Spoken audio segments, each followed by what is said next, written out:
Hello everybody, in this video we take a look at Koumajou Remilia Scarlet Symphony. This is the AG remastered version of Koumajou Densetsu Scarlet Symphony. The original game was released on August 2009 for PC, and this one is available now on Steam and Nintendo Switch. This is a Metroidvania game, and the original one, and of course this one is a remastered version, was influenced by Castlevania Symphony of the Night. In this game, you're going to control Reimu Hakurei, the Miko of the Hakurei Shrine. Basically, Reimu tries to figure out what causes the red mist across the Gensoku. Now, the game features shooting, platforming, and really unique ability where as you progress, you're going to find out some NPCs which you're going to interact with, which some of them you're going to inherit their abilities. Alright, just what you see here, for example, this is, by the way, after I unlock different characters. You can see the characters available at the top left corner of the screen, and basically I can spawn them if I use the controller. It's L1 and R1 to switch between them and spawn them, and basically just is kind of a unique attack. It's not like you're going to spawn them and then it's going to fight alongside you. No, it's just kind of a unique attack that it does, as you can see here. It spawns for a very short time and attack. Now, basically, as you eliminate enemies, you're going to collect their souls. As you can see, I can also fly. I can, by the way, dash. I can hit with my melee. I have also an attack that attack from range. This one, the projectiles, by the way, if you can see at the top, you can see that there's 23 now. These are the souls that I have. Now, as I eliminate enemies, I'm going to collect more souls. And if I want to use my range weapon, it's going to cost me a soul to actually project it. And if I want to use any of the companions attacks, it will cost me 10 souls. So you need to kind of manage yourself. Otherwise, you just need to use your slash attack, which doesn't consume anything. Now, the game combines also bullet hell, as you can see. So if you're coming from Eternal and you love games like that, you're gonna love this game as well. Super, super fun. And there are also boss fight, of course, in anime. And the game, by the way, is in English. I mean, there are 6 languages available, but the voice lines are actually in Japanese. And it features amazing music, muted just in this section, I just muted it, but it features beautiful music and beautiful voice lines and amazing anime. So if all that sounds good to you, you're gonna love this game.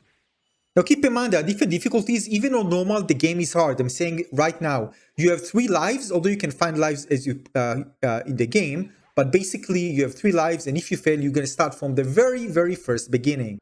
You can also find health potions, I don't know what to call them, but basically give you health and replenish your HP. But just keep in mind, sometimes they're a bit hidden, so you need to search for them.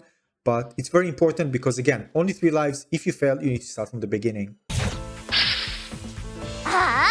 Marisa! やっぱりアリスか。通りでイライラすると思ったら。私もムカムカすると思ったら。あら、仲がいいのね。Now, the cool thing is that everything is balanced very well, so you won't find any very, very lengthy, dialogues here. It's pretty short, but fun and super cute. And of course, the focus on this game is on the action.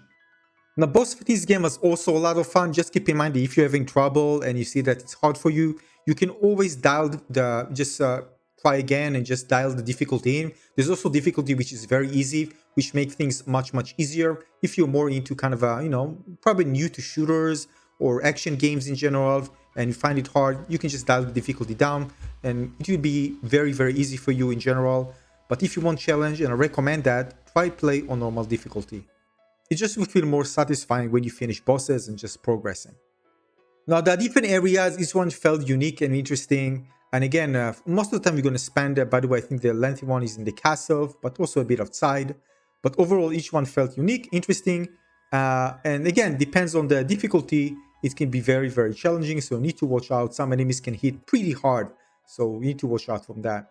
So you combine the jumping and dashing and the ability to hit from far and from range. And of course, the moves that you get from getting those companions that join your party.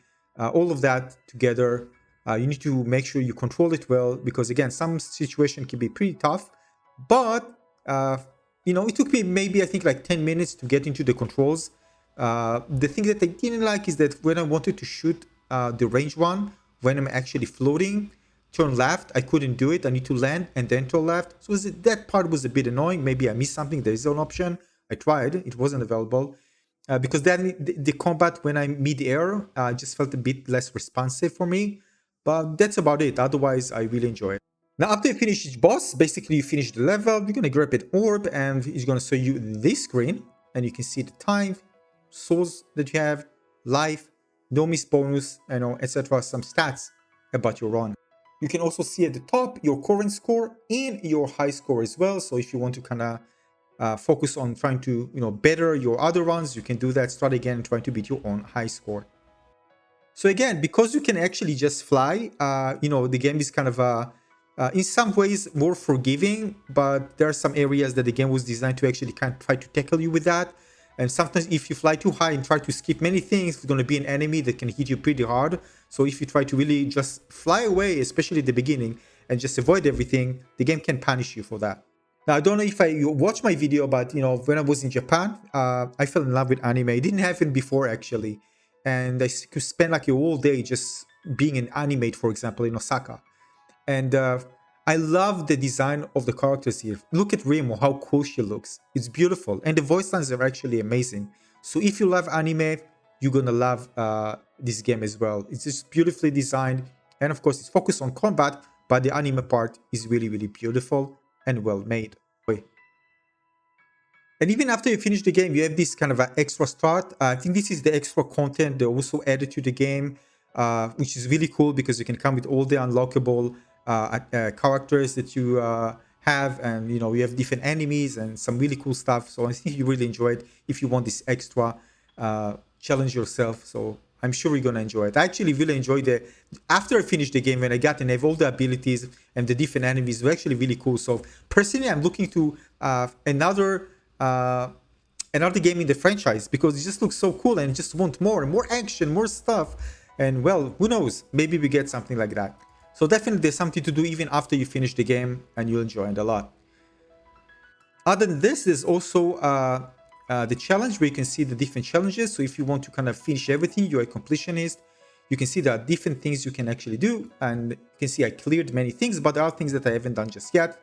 So it's kind of something that can motivate you to go back and try to finish everything. And basically there are some hidden areas that I actually haven't visited, so I need to go back and do it again. And the thing is that if you play on very easy, you can finish the game pretty fast. And I don't recommend it, by the way. I recommend the challenge because it's very satisfying once you play it on hard mode. But when I played on easy mode, it was just too easy. I mean, the very easy, it was too easy. And it didn't feel that satisfying, so I toggle it down a bit and make it a bit harder, and then it's really felt good. So sometimes in game when you give you an option, you tell yourself, all right, I'm just going to choose it.